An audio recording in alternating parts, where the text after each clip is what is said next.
Hello everybody. December 8th. For some reason I thought it was later in the month than that. December 8th, 2022, a Thursday. Let's go ahead and dive right in. We have the Ask Me Anything about to kick off here. Got the questions lined up. There's some good questions as always. And there's 4 that I'm going to try to tackle. The top 4 most upvoted, both from the private Facebook group as well as the BTWB squads feature. So it's one of them that was really a deep, profound question, which I've thought of before, so we'll get into it. All right, here we go. This one right here, the most upvoted, from Steve M. Steve says, I almost never, translation to actually never, do the cool down. I'm typically racing a bit to get the warm-up, the workout, and sometimes the accessory work done before my next meeting. I'm a 44-year-old athlete.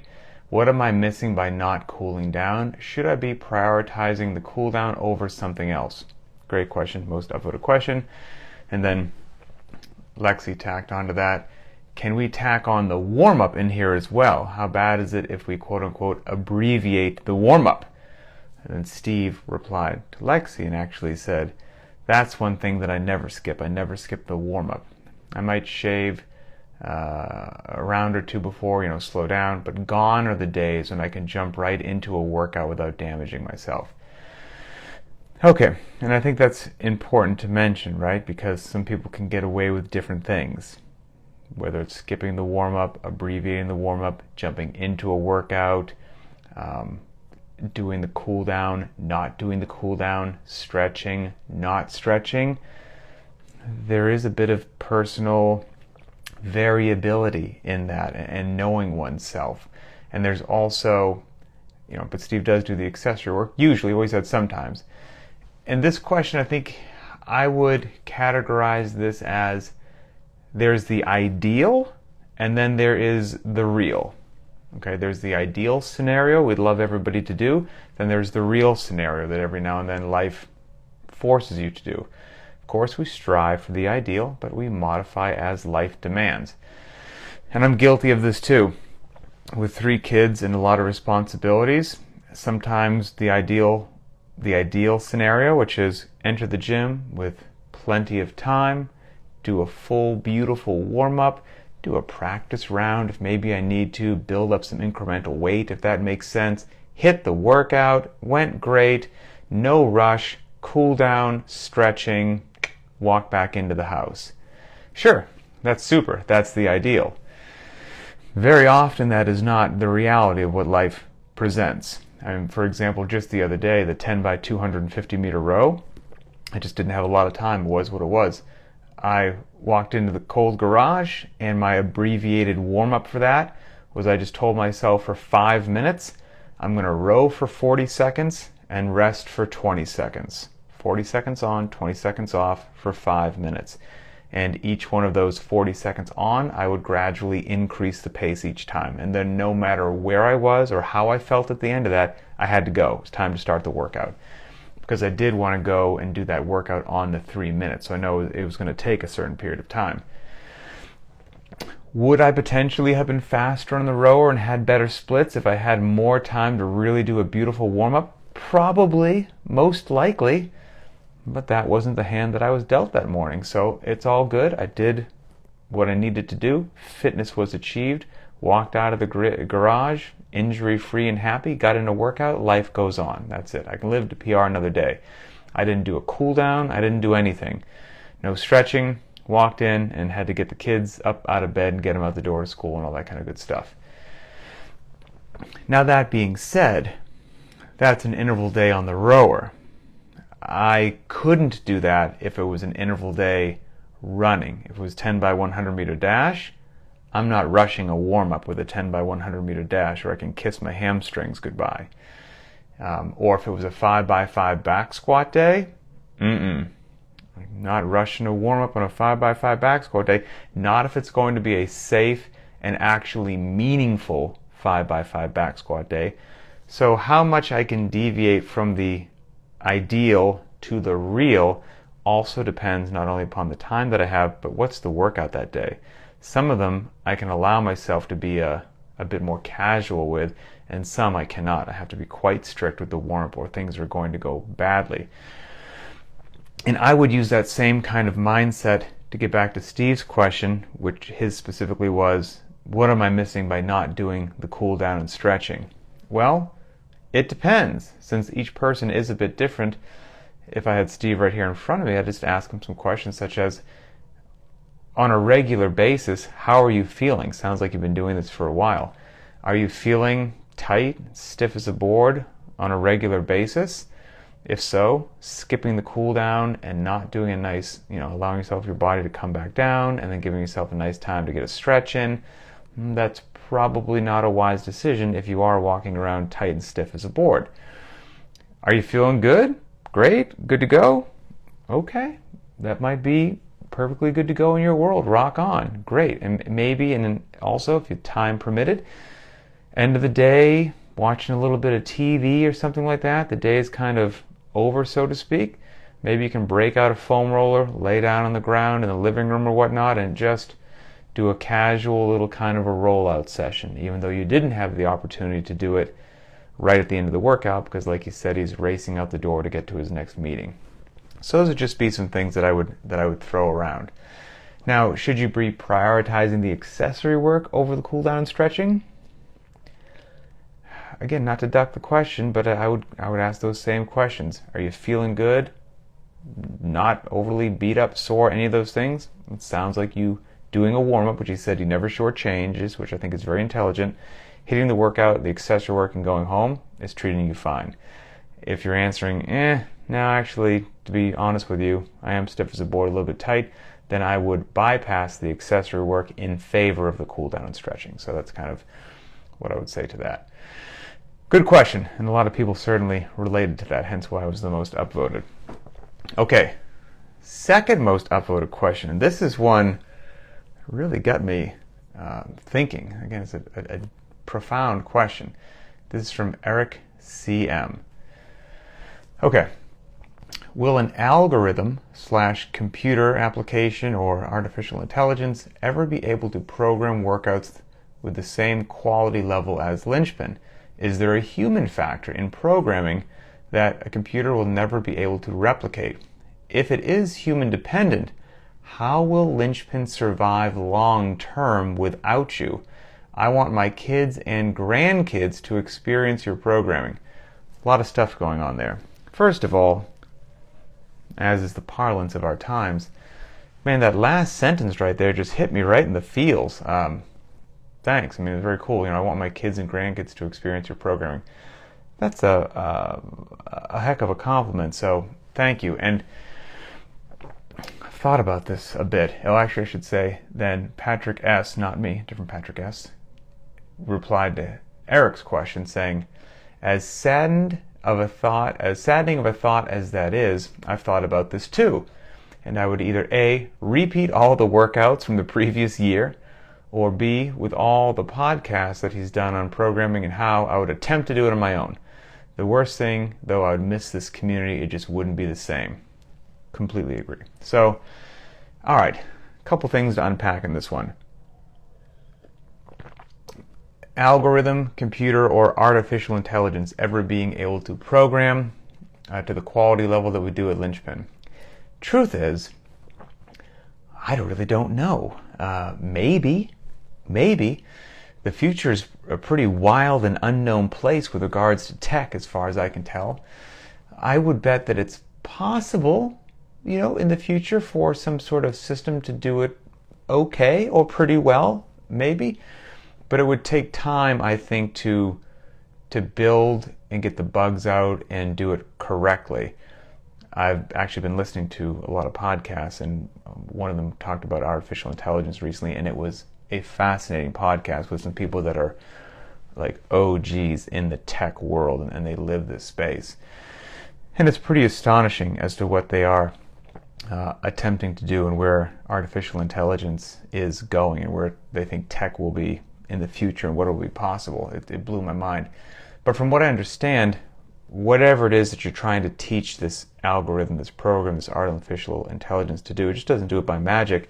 It basically sifts through data, tries to replicate things, and then initially, whether you're teaching it to program a workout, to drive a car, to write a sentence, to do whatever, it makes a large series of errors. And then human beings will go in that are familiar with whatever the material is and say, no, you shouldn't have chosen A, you should have chosen B here, and the system learns. And then it does it again. You sift through the errors. You shouldn't have chosen B here, you should have chosen D, and the system learns. And so there's this, to do it right, a good long period of human interaction where you're trying to just, there's always going to be errors, and then hopefully next time there's less errors, and there's less errors, and there's less errors, and that's kind of the goal. So I guess obviously you need the tech, and then you need the human team of top-notch programmers to go through and make sure that it is actually making the decisions that make sense. So it's a fascinating topic, quite frankly.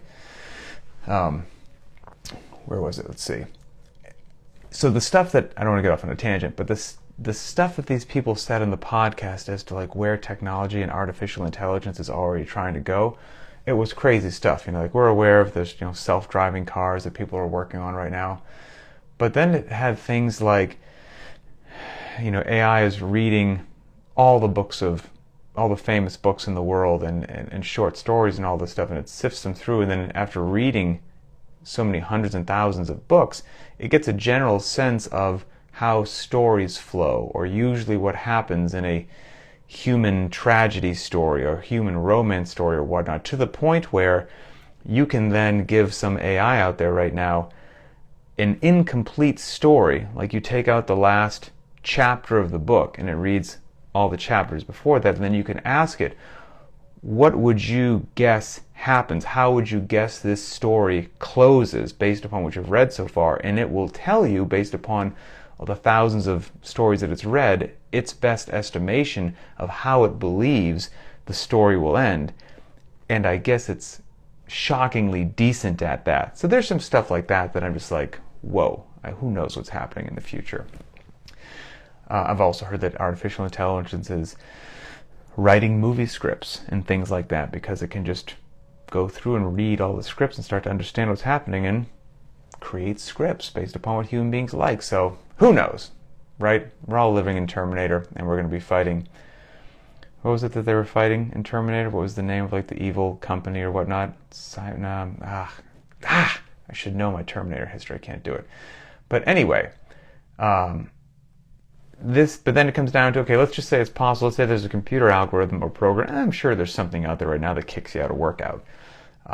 It probably doesn't do it as well as we would want it to. And whatever the first one is that says that it can, I bet is not going to be as good as their advertising. They'll probably just have some clever marketing, get some athletes, pay them, sponsor it, and then say, look at this amazing thing. And it will kind of suck because it's the first one, but who knows with time. But the question is, would you do that? Right? Maybe. And in the words of my good friend, Mr. Adrian Bosman, I like what he says, which is, what's the best program for you? Okay, whether it's created by AI, me, or somebody else, or whoever. What's the best program? Skynet. Thank you. Somebody just posted Skynet. I could not remember what it was. That's amazing. What's the best program for you? Oh, it's the one that you'll actually stick with. It's the one that you actually enjoy. It's the one that you actually will do long term, because it's not only ideally effective, but it's also fun, and because you enjoy it.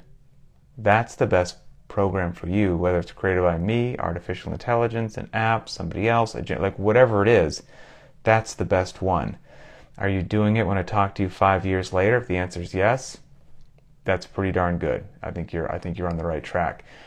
Boz always says, like, let's say that you have, literally, if you could somehow say, this is actually the most amazing, impressive results, you're going to get the best results in the world program. But for whatever odd reason, it's just so boring, or the community sucks, and the interaction's terrible, that nobody sticks with it. And then this other one is quite darn good, but not the best in the entire world, but you love it. you absolutely love it, and you look forward to it every day, and you have a blast, and you stick with it, and 5-10 years later, you're still doing it. Versus the other one, you stuck with the 3 months and you hated it, now you're sitting on the couch. If the compliance level is low, it doesn't matter. So on top of everything else, you have to love where you are and love what you're doing. There has to be a sense of community. And,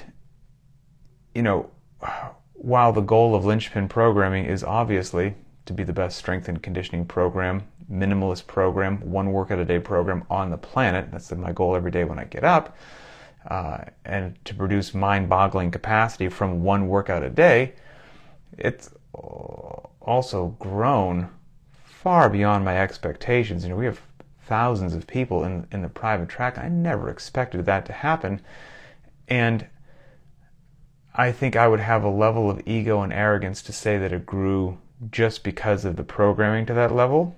Now, it wouldn't have grown if the programming sucked, that's for darn sure. But the other part of it, all looping into like AIs and computers generating things, is Linchpin has also grown to what it's grown, because of you, quite frankly, because of the community, because of the people who have chosen to be in it, are amazing and awesome and supportive and pick each other up. And there's like a true sense of what you would want there to be in a community. And that, I don't know if you're going to get that from a series of circuits in AI. I don't know, maybe so. So it's an interesting question. It's an impressive, thought-provoking question. Okay, so the last part of it, which is kind of an interesting, crazy question, which is, how will Linchpin survive long-term without me? Wow. Okay, so that's a deep and powerful question. And I've thought about it, right? With every year that goes by, life is what life is.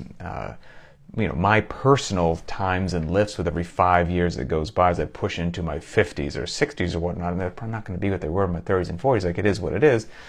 But I should have nothing but more experience and everything under my belt and lessons learned to provide a better and better and better service and be a better steward to the community and all those things.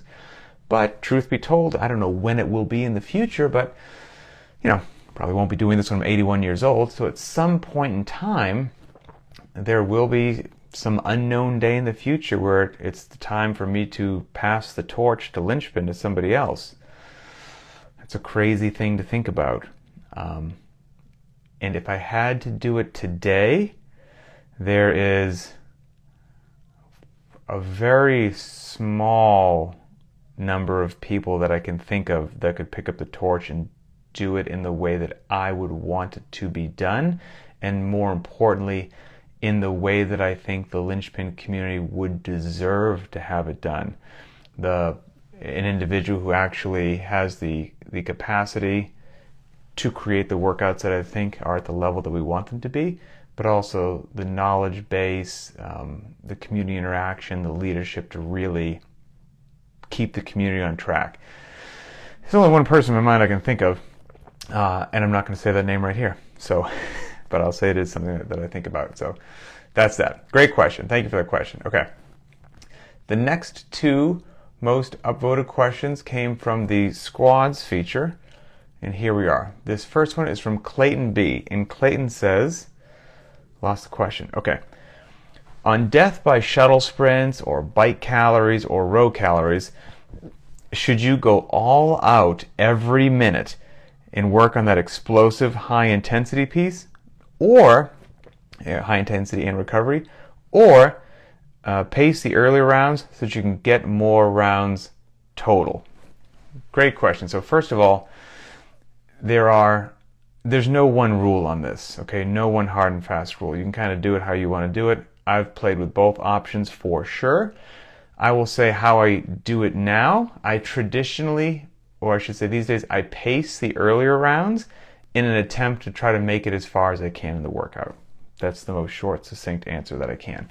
And why I do that, and why I don't feel that it's a bad call on these days, fitness will be achieved either way. But I see these days, these death by days, where obviously as the minutes tick by, the amount of work that you have to do in any one particular minute increases, and that by definition means that your recovery gets shorter each window, right? So because of that, because you're getting less recovery and less recovery and less recovery, just physiologically speaking, you're not going to be able to have this be a super high intensity day, because for it to be a super high intensity day, it would demand a fair amount of recovery. Well, as the workout goes on and you're getting more tired, you're getting less rest. So you're not going to be explosive from a speed perspective, certainly in the later half of these death by workouts. So that's why I pace the early ones in an attempt to have some gas to try to make it as far as I can in the later half of the workout. So while both speed and stamina are needed on a death by protocol, I would say that workout in general leads more towards the stamina piece for the reasons that I said a second ago, decreasing recovery, and et cetera, et cetera. And I figured that pure speed with ample recovery will certainly be covered on other days. 10 by 100 meter dash days, 8 by 200 meter dash, some 50 meter repeats, things like that, where I'm going to be taking several minutes of rest between each one of those, and speed is the focus, unquestionably. So on a day like a death by, I'm going to kind of let stamina with less than ideal recovery be my focus for that day. So that's personally how I do it. All right.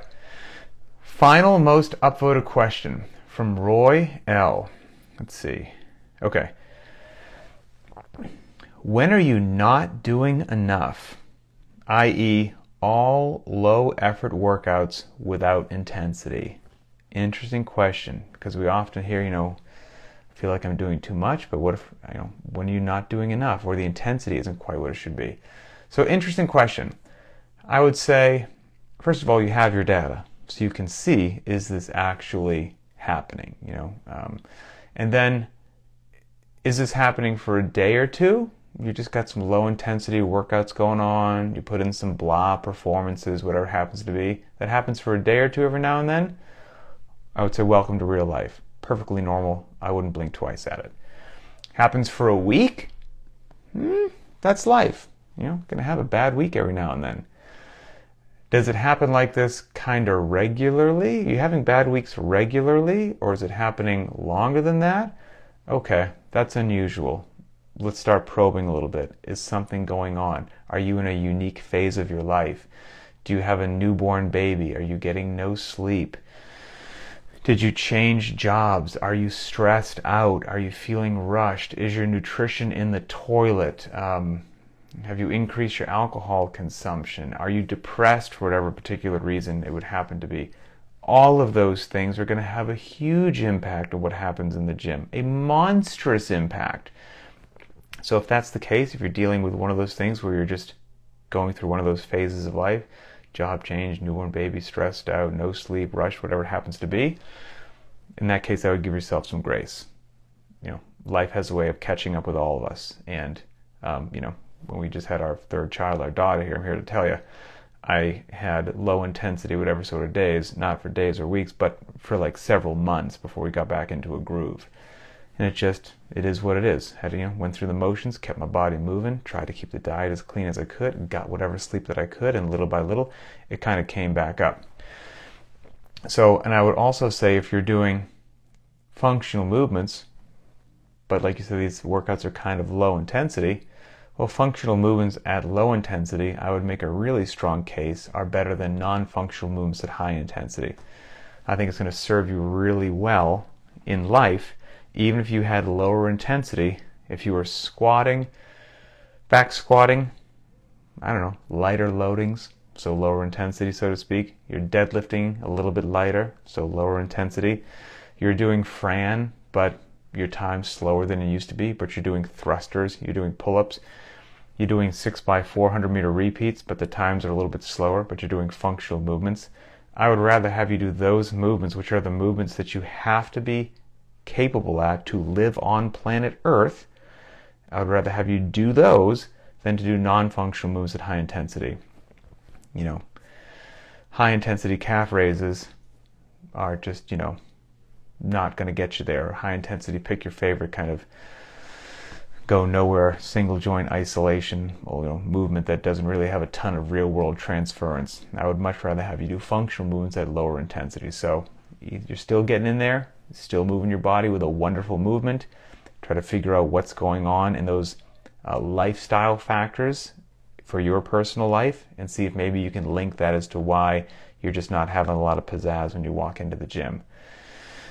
If you're in a slump, and if you are just in a slump, maybe just do something that you really enjoy. Whatever it is that you love. You love clean and jerks, you love Grace, go do Grace. Whatever the workout is today, throw that workout out the window. You love Grace, go do Grace. You love Nancy, somebody probably doesn't love Nancy, but whatever it is, do what you love. Do that for a while, put that smile back in your face, try to get out of that slump, and come on back. And then I would just say also, just make sure nothing's going on medically with you as well. If you're having a bad day or a bad week, that happens. If this is something which is dragging on, you just may want to go get checked out. And also like with the depression thing as well. All these things are very real things that afflict people. So I would get yourself checked out. And of course, lean on the community. 100%. Life is a team sport. It's not a solo sport. Okay, so good questions.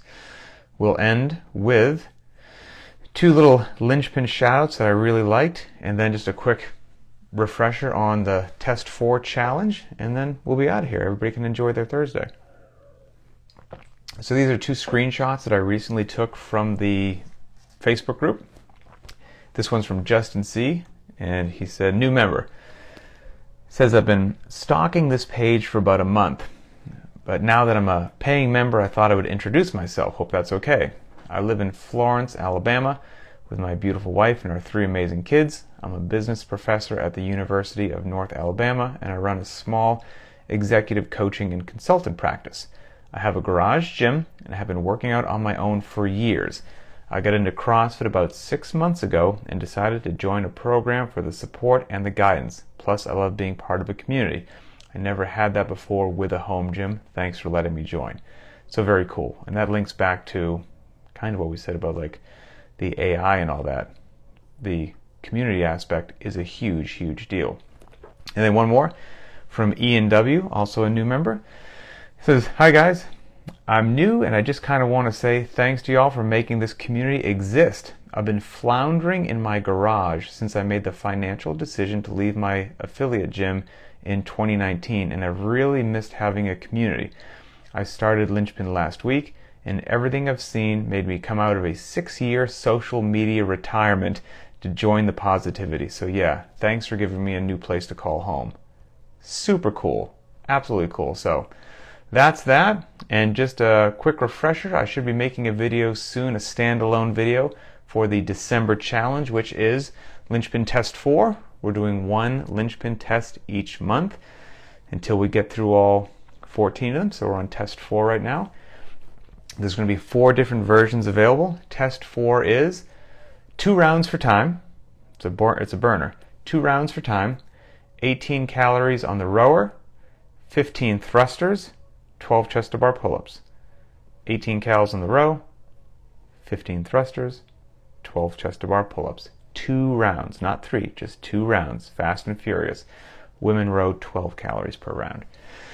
Thruster weight, 95 pounds for the men, 65 pounds for the women. So it's going to be a burner. We've got the wild card option. It's going to be very close to the same thing, but in case you don't have a rower, we're taking the rower out each round, and each round you'll do 18 bar facing burpees instead of the calories in the rower. How fun does that sound? We've got a scaled option that lowers the thruster weight and then gives you the opportunity to do ring rows in case you don't chin over bar pull-ups or ring rows. And then of course we have a dumbbell version as well that'll have your friend and mine dumbbell thrusters, and that version will be doing burpees as well. So the Test 4 challenge is going to be live from Friday, December 16th to Monday, December 19th. A little typo there. And registration will begin about that Monday before that. I'll share a link when it's live. We're going to have a t-shirt available, and then there's a beanie that I'm waiting to get in the mail. It might arrive today. I'll show everybody what it is. Should be just a cool gray beanie with a black linchpin on it. So you can sign up and get yourself a bit of swag if you want. Of course, you can just do it for free, so do it for free if you want. But if you want to sign up and get the swag, then go ahead and get the swag. And I had this idea, again, it's totally just for fun, community event. You don't need a video or anything like that. Just sign up, see where you shake out on the leaderboard, get your name in the back of the shirt, have a blast. But if you do think you might actually be the fastest man or the fastest woman doing the prescribed version, then you might want to shoot a video, because the fastest man with a video and the fastest woman with a video, just email me at info@crossfitlinchpin.com if you think you're actually in the running for one of the fastest times. Put your time in the subject line, and give me a link to your YouTube video. And the fastest man and the fastest woman, I'll each send them just something cool, just a Linchpin Velcro patch, the highly coveted Velcro patch, just as a very cool, have fun kind of a thing. And if you're looking for, in your head, what might be a time that is like, that might be that, I pulled some data from BTWB. So the 80th percentile, which is really good. 80th percentile means you're in the top 20%. That's another way to think about that. The 80th percentile for this workout is 5 minutes and 9 seconds for men, 5 minutes and 47 seconds for women. So somewhere faster than that would have to be, patch worthy, I would say. The 60th percentile, 5 minutes and 54 seconds for men, 6 minutes 34 seconds for women.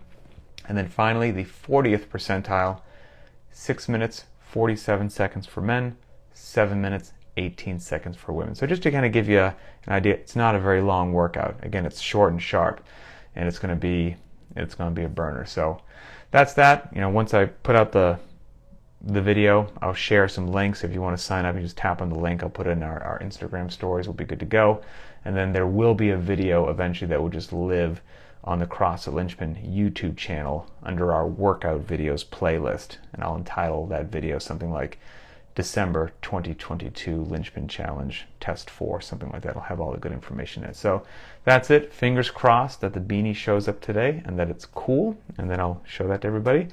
And whoever is the fastest man and the fastest woman, if I do actually get those videos, this is the first time I've just kind of casually thrown that out there, I will put those videos on the Linchpin YouTube channel for everyone to enjoy as well. So that's it.